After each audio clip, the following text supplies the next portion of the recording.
அடுத்தபடியாக நம் கதுக கட்சியின் மாவட்ட செயலாளர் திரு சரண் அவர்கள் நம் தலைவரை பற்றி வாழ்த்தி பேச வருகிறார்.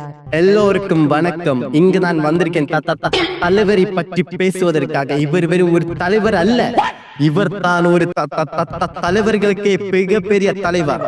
இவர் மட்டுமல்ல, இவர் ஒரு கொங்கு வீரரும் வேற.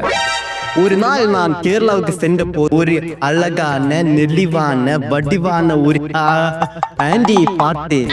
அவளை பார்த்ததும் அந்த தேவதையின் அழகில் விழுந்ததும் நான் என் மனதை பறிகொடுத்தேன். அதை நான் அவளிடம் சொல்ல போகும் நேரத்தில் அப்போது தான் எனக்கு ஒரு விஷயம் புரிந்தது. அவள் திருமணமான பெண் என்று. அதை தெரிந்ததும் என் மனதானதோ உடைந்து விட்டது. இதை நான் என் தலைவரிடம் சொன்ன போது அவர் என்ன சொன்னார் என்று தெரியுமா? உனக்காக நான் அவளை கைதிருத்து கொண்டு வருவேன் என்று சொன்னார். அதை கேட்டதும் என் மனதானதோ கொந்தளித்து மகிழ்ச்சி அடைந்தது. இதற்கெல்லாம் காரணம் யாரு?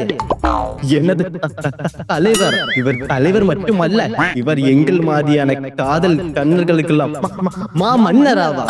கதுக கட்சி வாழ்க, எங்க தலைவர் வாழ்க.